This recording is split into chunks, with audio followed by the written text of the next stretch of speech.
अखण्डमण्डलाकारं व्याप्तं येन चराचरं तत्पदं दर्शितं येन तस्मै श्रीगुरुवे नमः। अज्ञानान्धस्य लोकस्य ज्ञानाञ्जनशलाकया चक्षुरुन्मीलितं येन तस्मै श्रीगुरुवे नमः। गुरुर्ब्रह्मा गुरुर्विष्णु गुरुर्देवो महेश्वरा गुरुर्साक्षात् परब्रह्म तस्मै श्री गुरुवे नमः। अभी कुछ दिनों से यादव ब्राह्मण ऐसा विवाद समाचार पत्रों, यूट्यूब चैनल्स, फेसबुक के माध्यम से हमारी जानकारी में आया है।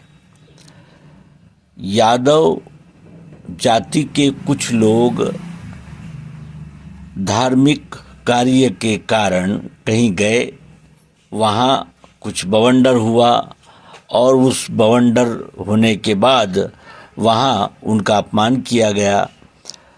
इस प्रकार की जानकारी, इस प्रकार का वृत्त समाज में विभिन्न सामाजिक माध्यमों के अंतर्गत फैल रहा है। कई विसंगतियां हैं, कई अज्ञान है और कितने ही इसके विभाग है। इसका स्पष्टीकरण अत्यंत विशाल और विस्तार पूर्वक किया जा सकता है। सबसे पहली बात तो यह है कि ब्राह्मण कौन, किसे ब्राह्मण कहना चाहिए। ब्राह्मण जाति में जन्म लेने वाले को ब्राह्मण कहा जाता है या ब्राह्मण की कुछ विशेषता होती है, ब्राह्मण का कुछ विशेष ऐसा कार्य होता है, ब्राह्मण की कुछ विशेष योग्यताएं होती है। ऐसा है कि केवल ब्राह्मण जाति में जन्म लेने से ही उसे धार्मिक गुरु का, धार्मिक मार्गदर्शन का प्रमाण पत्र मिल जाता है। कितने ही ब्राह्मण जाति के लोग आज विभिन्न व्यवसायों में लगे हैं। कितने ही ब्राह्मण जाति के लोग अनेक प्रकार के यानी छंद फंद में पकड़े गए हैं। कितने ही ब्राह्मण असत्य बोलते हैं और कितने ही ब्राह्मण सत्यता का अक्षरशः पालन करते हैं। सत्य के लिए अपने प्राण की भी आहुति करने को सदैव तत्पर रहते हैं। ये विश्व त्रिगुणात्मक है, सत्वगुण, रजोगुण, तमोगुण। सत्वगुण, रजोगुण और तमोगुण, ये तीन गुणों से ही ये सारा कार्य चल रहा है। ये हम अध्यात्म विज्ञानी जानते हैं, बाकी अन्य जानते हैं या नहीं, ये अपने आप से वो पूछें। सत्वगुण, रजोगुण और तमोगुण, इनसे ही चार वर्ण बने हैं। अब इस विषय में भी कितने ही मत प्रवाह है। कुछ लोग कहते हैं कि वर्ण बनाकर शूद्रों को गुलाम बनाया, ऐसा कहते हैं। कुछ लोग कहते हैं कि शूद्र बनाकर हमें एक ठप्पा लगा दिया गया, हमसे अस्पृश्यता रखी गई, हमारा स्पर्श भी वर्जित हो गया। कुछ लोग कहते हैं कि हम शूद्र होने से हमें कहीं यानी उपासना स्थलों पर प्रवेश नहीं दिया गया। तो कहने का आशय यह है कि जो ऐसा भेदभाव करते हैं वो तो मनुष्य होने के ही योग्यता के नहीं है, क्योंकि ये मानव जो है वो ईश्वर को जानने के लिए ही प्रयत्नरत है और ये नरजन्म में ही हो सकता है, अन्य किसी भी योनि में ये संभव नहीं है। और किसी को अस्पृश्य या जिसे बहिष्कृत कहते हैं ऐसा कर देना, यानी उसका अस्तित्व ही नकारने जैसा है। और ये संपूर्ण अस्तित्व सब मिलकर बना है। ब्राह्मण, क्षत्रिय, वैश्य, शूद्र, ये केवल मनुष्यों के ही वर्ण नहीं है, तो ये उद्भिज, स्वेदज, अंडज, जारज, इन चारों खानियों में ये सिद्धांत लागू होता है कि कुछ ब्राह्मण, कुछ क्षत्रिय, कुछ वैश्य और कुछ शूद्र, और ये ब्राह्मण क्षत्रिय वैश्य शूद्र इनका वर्गीकरण कैसे हुआ, इस विषय में लोक मान्यताओं से अधिक हमें श्रीमद् भगवद गीता का शरण लेना चाहिए। श्रीमद् भगवद गीता से पूछना चाहिए ब्राह्मण क्षत्रिय वैश्य शूद्र ये कौन है। और ये 3 गुणों की लीला है, उसकी योग्यताएं भी गीता के 18वें अध्याय में भगवान श्री कृष्ण जी ने अर्जुन को समझाई है। और ब्राह्मण क्षत्रिय वैश्य शूद्र इनका कर्तव्य, इनका जो अधिकार है या इनका जो जिसे कहा जाएगा कि कर्तव्य ही कहा जाएगा, उसे ही धर्म कहा गया है। जो अपने प्राप्त कर्तव्य में भेदभाव, छल कपट, पक्षपात, मेरा तेरा, रिश्वतखोरी, बेईमानी न करते हुए विश्वरूप परमात्मा की सेवा अनन्य भाव से करता है और अपना सभी कर्म विश्वरूप परमात्मा की सेवा के लिए ही करता है, वो ही वर्ण धर्म का पालन कर रहा है। जो ऐसा नहीं कर रहा है वो वर्ण संकर है। तो जातियां ये मनुष्य निर्मित है, जातियां मनुष्य ने बनाई। भगवान श्री कृष्ण जी गीता में कहते हैं कि उपजत ही, यानी जब जन्म लेता है ये जीव तो किसी न किसी गुण की प्रधानता लेकर वो आता है और उस प्रधानता के आवरण में ही, प्रधानता के मार्गदर्शन में ही वो अपना संपूर्ण जीवन का कार्य करता है।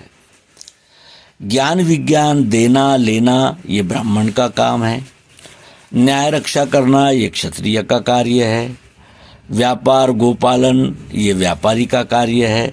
और जिससे ये तीनों वर्ण के कार्य नहीं होते उन्हें श्रम सेवा से इस विश्वरूप की परमात्मा की सेवा करना है, वो शूद्र कहलाते हैं। अब ये बताइए कि केवल ब्राह्मण क्षत्रिय वैश्य शूद्र ये भारत में ही है, महाराष्ट्र में ही है, दिल्ली में ही है, यूपी में ही है, कि संपूर्ण विश्व में है? जो ज्ञान विज्ञान देते हैं, लेते हैं, वे ब्राह्मण होते हैं। तो क्या ब्राह्मण अमेरिका में नहीं है, इस्राएल में नहीं है, ईरान में नहीं है? ये योग्यता के अनुसार दी गई उपाधियां हैं जो कर्तव्य की ओर निर्देशित करती हैं। अब हम ही अपने आप से पूछे कि हम कितने ब्राह्मण हैं, कितने क्षत्रिय है, वैश्य है और शूद्र है, वर्ण धर्म का पालन करने वाले हैं कि वर्ण संकर है, ये भी हमें कोई नहीं बता सकता। ये हम आत्मनिरीक्षण से ही बता सकते हैं, जान सकते हैं। फिर ये भी देखा जाए कि जो ज्ञान विज्ञान लेता और देता है वो किसी भी मत का हो, पंथ का हो, जाति का हो, देश का, वेश का, कैसा भी हो, वो आचार्य है। और आचार्य ज्ञान देते हैं और लेते हैं वो ब्राह्मण होते हैं। विवेकानंद, रामतीर्थ, ये योगी अरविंद, ओशो, ये केवल ब्राह्मण जाति में निर्माण हुए विभूतियां नहीं थी। संत कबीर, संत रविदास, मीराबाई, दादू दयाल और ये जो घासीदास, ये ऐसी जो अनंत संतों की परंपरा आ रही है, क्या ये सभी ब्राह्मण जाति के थे कि ब्राह्मण थे? ब्राह्मण थे कि ब्राह्मण जाति के थे? अभी जो धार्मिक प्रचार में लगे हैं या आध्यात्मिक मार्गदर्शन में लगे हैं, ऐसे लोग क्या ब्राह्मण जाति के ही हैं? क्या ज्ञान विज्ञान पर केवल एक जाति का ही अधिकार है? और जाति से क्या सिद्ध होता है? पुलस्त्य ऋषि का लड़का विश्रवा और विश्रवा का लड़का रावण ब्राह्मण जाति में पैदा हुआ। वेदाध्ययन भी कर चुका था, फिर ऐसा अविवेकी और आतताई निर्णय उसने कैसे ले लिया? द्रोणाचार्य ब्राह्मण थे, ज्ञान विज्ञान देते लेते थे। वे अपना कार्य छोड़कर क्षत्रिय धर्म का वर्ण करते हैं और युद्ध में उपस्थित हो जाते हैं लड़ने के लिए। कहने का आशय यह है कि कितना ही इसमें विस्तार है, बहुत विस्तार है, बहुत विस्तार से बात की जा सकती है। इसलिए हम अपने प्रिय देशवासियों से और इस विश्व के सभी तत्वचिंतक, मार्गदर्शक और समाज के धुरीणों से आग्रहपूर्वक प्रार्थना करते हैं कि किसी भी बात का निर्णय सुने सुनाई घटनाओं पर, सुने सुनाए वक्तव्यों पर नहीं करनी चाहिए। जब तक हमें उस बात का शास्त्र शुद्ध यानी स्वरूप ध्यान में नहीं आता, तब तक हमने ऐसी बातें करना अनर्गल प्रलाप है और इससे ही समाज में हिंसा और विद्वेष भड़कता है। जातिवाद को प्रोत्साहन मिलता है, ज्ञान विज्ञान को और अधिक अंधकार में ढकेल दिया जैसा हो जाता है। इसीलिए हमने मोल करो तलवार का, पड़ी रहन दो म्यान। हमें तलवार का मोल करना चाहिए। म्यान हीरे जड़ित है, लेकिन तलवार अगर कच्चे धातु की बनी है तो युद्ध में क्या होगा? पराजय ही होगा। और फिर ये विश्वरूप परमात्मा तो मौका देता है, सुधरने का मौका देता है, लेकिन जब हम फिर भी नहीं सुधरते तो फिर एक न एक दिन वो सत्यता उजागर हो जाती है। हो सकता है कि वहाँ गए यादव जाति के उपदेशक कुछ ऐसी हरकतें करने लगे हो जो समाज में रुचिकर नहीं है या समाज की दृष्टि से है ये मानी गई है। व्यक्तिशः हम भी इस प्रसंग के अनुषंग में ये कह देते हैं कि हम भी जाति के ब्राह्मण नहीं हैं। लोग हमें उपदेश के लिए बुलाते हैं, सत्कार करते हैं, वस्त्र धन देते हैं, चरण स्पर्श करते हैं, आशीर्वाद चाहते हैं।